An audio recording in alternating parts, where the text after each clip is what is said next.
viajero desde la histórica ciudad de Humaitá, a la sombra de la iglesia de San Carlos Borromeo, hoy ruinas de Humaitá, a la vera del río Paraguay. Bella mañana del Team Viajero. Decir Humaitá es hablar de historia. En esta fresca y bella mañana, en este sitio histórico, vamos a contarle al mundo lo que significa este sitio. Fue el baluarte de la defensa del Paraguay durante una guerra contra 3 naciones que vinieron a invadir nuestro territorio allá por el año 1864 hasta el año 1870. Fines de 1864 hasta marzo de 1870. Humaitá fue la resistencia, la heroica resistencia, el baluarte, la fortaleza de nuestro ejército, el heroísmo, todo eso significa Humaitá. Y hoy día, ante este monumento que tenemos aquí, que se conoce como la fortaleza de Humaitá, todo el sistema defensivo en aquel entonces, tiene un significado muy grande, un significado espiritual, y justamente se resume en la palabra fortaleza. En esto tenemos que inspirarnos como paraguayos para poder construir el presente y el futuro de nuestra patria.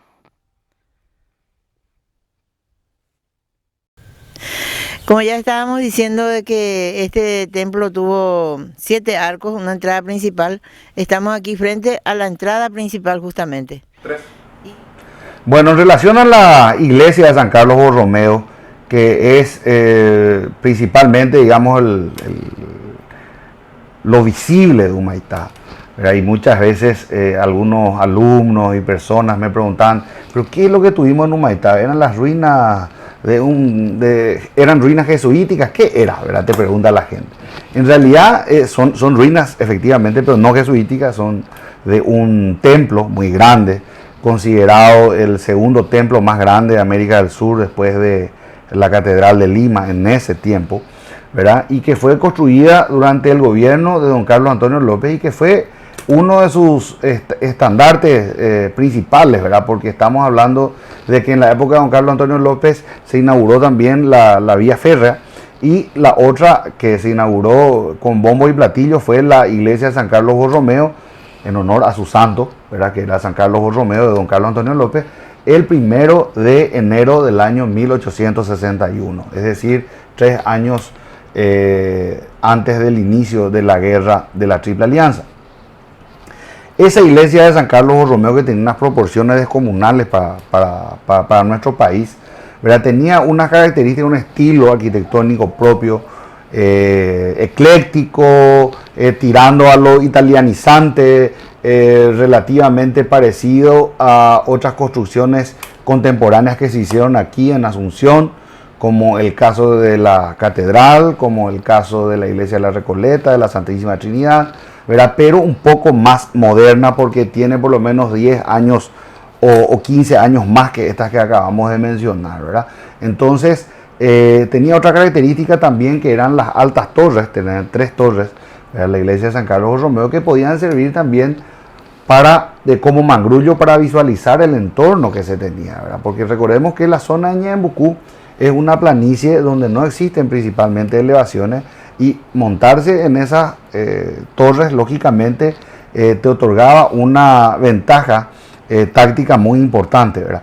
Recordemos que por ese motivo es que los brasileños habían traído e incorporaron después de la venida del duque de Caxias, cuando se hace cargo del ejército aliado, los famosos globos aerostáticos, ¿verdad? Entonces ellos elevan esos globos aerostáticos para poder tener una visión general de cuál era la disposición de las tropas paraguayas, los puntos fortificados, donde tenían, digamos, los cañones, etcétera, etcétera. Entonces, ¿qué es lo que hace también de alguna manera el ejército, la escuadra imperial? Cuando quiere avanzar y traspasar Humaitá, ¿verdad? Apuntan directamente a la iglesia. Por eso es que la iglesia de San Carlos Borromeo es una de las más dañadas en la campaña de Humaitá, porque digamos era el primer obstáculo visible donde se podía jugar puntería, como se dice vulgarmente, por parte de los artilleros brasileños, muchos de ellos montados lógicamente en los acorazados, ¿verdad? El fin de la campaña de Humaitá se da o se inicia con el traspaso de varios acorazados en el mes de febrero del año 1868, lo que yo considero siempre el inicio del fin, ¿verdad? ¿Por qué el inicio del fin? Porque el mismo Mariscal López se da cuenta de que le quedan pocas esperanzas de remontar el resultado o de llegar a una paz honrosa o favorable, ¿verdad? Por ese motivo es que, previendo un eventual ataque de esos acorazados a Asunción, se ordena el traslado de la capital de Asunción a Luque, que está un poco más retirada del río y por lo tanto más cubierta de un eventual bombardeo, ¿verdad? Lo que no ocurre con Asunción, donde ante los bombardeos, que si bien fueron muy imprecisos, alcanzan en uno de los casos a uno de los torreones del Palacio de López, como aquella foto famosa que se ve donde se tiene uno de los torreones destruido, ¿verdad? Entonces, el inicio del fin se da a partir de febrero. En el mes de marzo, el grueso del ejército paraguayo va abandonando Humaitá, ¿verdad? Lo propio hace el Mariscal López, va formando nuevos campamentos, uno en Timbó y otro en San Fernando, en la línea del Tebicuarí, donde sería la idea de él de volver a fortificarse, ¿verdad? Pero los asesores militares de él en materia de fortificaciones, que eran, recordemos, Morgenstern y Thompson, le sugieren muy diligentemente no fortificar el punto del Tebicuarí debido a que no era una posición fuerte para defender y por lo tanto se remontan más al norte para la línea del Piquisirí, que ya es prácticamente a 30 kilómetros de Asunción. Por eso esa campaña de Piquisirí también se conoce como la campaña de Asunción, ¿verdad?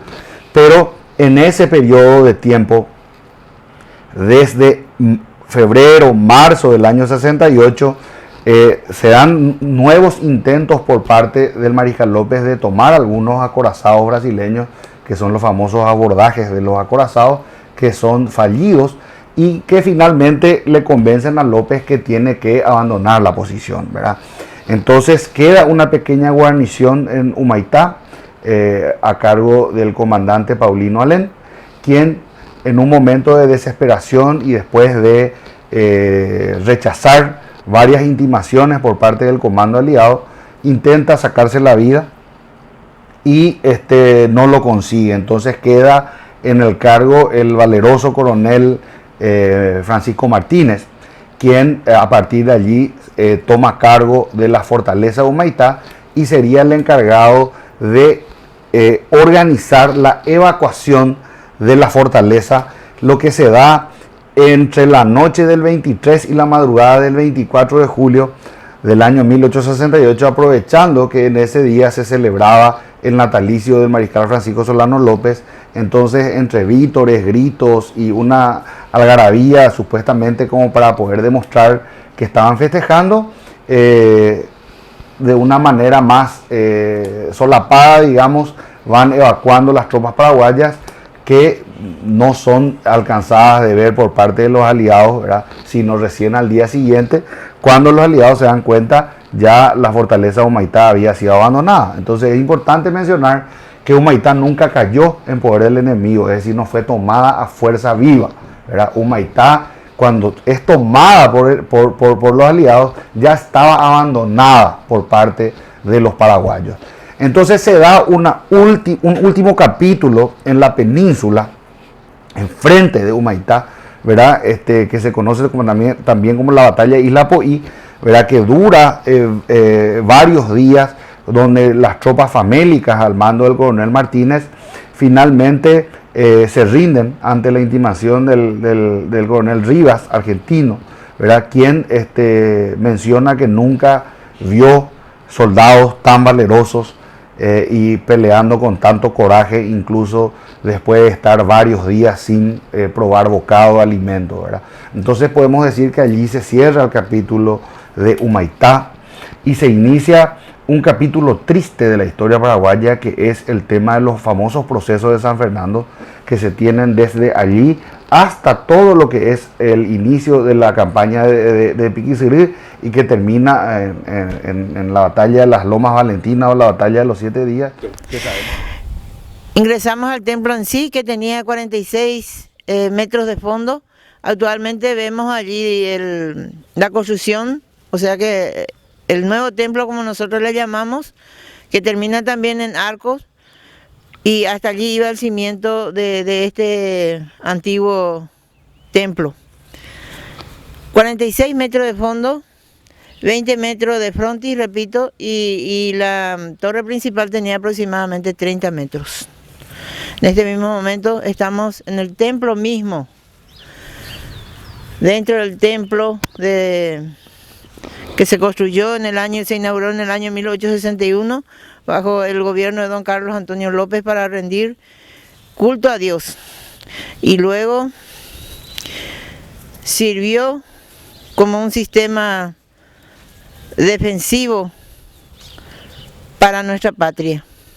Tal es así que ha sufrido, como ya mencioné, incesantemente durante 6 meses el bombardeo de los aliados. Y la historia recoge que en un solo día más de 3.600 proyectiles impactaron a este templo, quedando así, y donde a más de 150 años aún podemos observar detalles de aquella construcción, de los colores o de los adornos que tuvo en la cornisa, o cómo estuvo, por ejemplo, parte de la torre. Lo que vemos ahora más truncada fue la torre principal, y falta del lado del noreste, como ya mencioné, falta, o sea que ya desapareció otra de las torres, 2 nomás, el resto de las 2 torres nomás es la que tenemos aquí en este templo. Y más allá de lo que constituye esta ruina de un templo, el significado es lo que hay que recoger, el significado histórico. Y eso se basa, como ya dije, en una sola palabra, que es la fortaleza. La fortaleza del hombre paraguayo. Y suelo decir también que tal vez los aliados, bajo algunas excusas como que el mariscal López aquí guardaba sus proyectiles, o que era el sitio de observación más importante que tenía en esta zona, porque estar en la torre principal era tener dominio de la ubicación del enemigo a mucha distancia. Entonces, ¿qué hacían los aliados? Bombardeaban la torre principal de este templo, y allí estaba izado el pabellón patrio. Y cuenta la historia en el libro de Juan Crisóstomo Centurión, por ejemplo, de que los aliados intentaban romper el mástil de la bandera que flameaba en esta torre principal.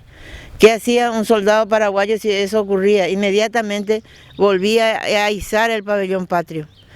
Por eso yo suelo ser un poco fanática también de que en el mástil de este templo flamee siempre la bandera paraguaya, como un símbolo de nuestro heroísmo, como una recordación y digamos, un sentimiento de respeto hacia la valentía de los soldados que han defendido nuestra patria en aquel entonces. Todas estas grietas que vemos nosotros en las paredes de lo que fue este templo fueron, como decía un escritor, salivazos de los cañones, de los proyectiles que lanzaron. Y entonces queda como un mudo testigo de lo que significa una guerra y de lo que significa la valentía de los hombres. Muchas veces la codicia del ser humano lleva a la destrucción de los pueblos, de los países. Si vamos a hablar un poco más del sistema defensivo que tuvo Humaitá, a través de la fortaleza, de la obra de ingeniería, vamos a decir de que Curupaytí queda hacia donde estoy señalando, que sería suroeste para este sitio. Y el sistema defensivo sobre el barranco del río comenzaba con la batería Cadena. ¿Por qué se le dio ese nombre? Porque desde allí el mariscal López tuvo la iniciativa de colocar un sistema de cadena que cruzaba el río de barranco a barranco. ¿Para qué eso? Para impedir el paso de los acorazados, porque rememorando un poco la historia, vamos a decir que la batalla de Curupaytí, librada el 22 de septiembre de 1866, después de esa batalla, todo el conglomerado de los acorazados había quedado hacia la zona de Curuzú, que queda un poco más abajo, agua más abajo de Curupaytí. Mucho tiempo tardaron, o sea que el tema para Curupaytí era... para el ejército de los aliados era desayunar en Curupaytí y cenar en Humaitá. Pero aquello le costó un año, aquel objetivo que tenía el ejército aliado le costó un año para cumplir, o un poco más. Y entonces, después de aquella batalla, la de Curupaytí, los acorazados han quedado mucho tiempo antes de pasar la batería de Curupaytí. Ese paso le costó bastante. Una vez pasado Curupaytí, ellos vinieron a apostarse en un sitio llamado la desembocadura del río de Oro, un río que baja de la Argentina. De ahí un poco más cerca hasta el sitio que nosotros conocemos acá como Itapunta, y desde allí bombardearon este templo. Y si vamos a hablar de kilometraje, Itapunta de este sitio queda más o menos 4.500 metros, o sea 4 kilómetros aproximadamente. Y desde ahí se bombardeó por el lado del río. Pero no solamente hacia el río fue sitiado Humaitá. Humaitá fue sitiado totalmente por agua y por tierra, pero nunca se pudo vencer ese sistema defensivo. Entonces, la primera batería que tenemos acá después del ex cuartel del Mariscal López, que tenemos ahí enfrente, que podemos observar desde aquí, entonces se llamó batería Cadena. Desde allí cruzaron las cadenas con un sistema de molinete que se había publicado en un diario del Brasil, en aquel entonces en el Fluminense, y que yo pude tener la oportunidad o sea que tengo, ¿verdad?, en mi poder. ¿Y cómo funcionaba? Esas cadenas estaban sostenidas por unos lanchones, un sistema de pontones. ¿Qué hacían los aliados desde el sitio de donde estaban bombardeados a través de los acorazados? Destruir ese sistema que sostenía la cadena, las cadenas. Y también al mismo tiempo bombardear la torre de este templo, el templo de San Carlos Borromeo. Y los objetivos bien definidos: bombardear el templo, que ellos creían que era un aliado muy importante para nuestro ejército, por lo que ya mencionamos, el reconocimiento que se podía tener en la ubicación de los aliados, aparte de pensar que el Mariscal López en este templo guardaba sus proyectiles. La batería Londres, que era la batería más importante con 16 bocas de fuego, ubicado estratégicamente mientras los acorazados hacían un sistema de avance. Entonces nosotros en esa batería le estábamos esperando con las 16 bocas de cañones. A pesar de que sabíamos muy bien, y los mismos aliados sabían, de que nuestros proyectiles no estaban preparados como para perforar los acorazados, que inclusive en ese tiempo que tardaron para intentar el cruce frente a Humaitá, pudieron renovar y traer monitores con corazas de hierro. Entonces nuestros proyectiles, en su mayoría, o sea que casi en su totalidad, proyectiles redondos, desde el más chiquito, de los pistolones o de los fusiles hasta el de los cañones, no tenían ese poder como para perforar con el impacto que daban a los acorazados, no tenían el poder de perforar el casco. Y más adelante entonces se tiene el despliegue de las demás baterías.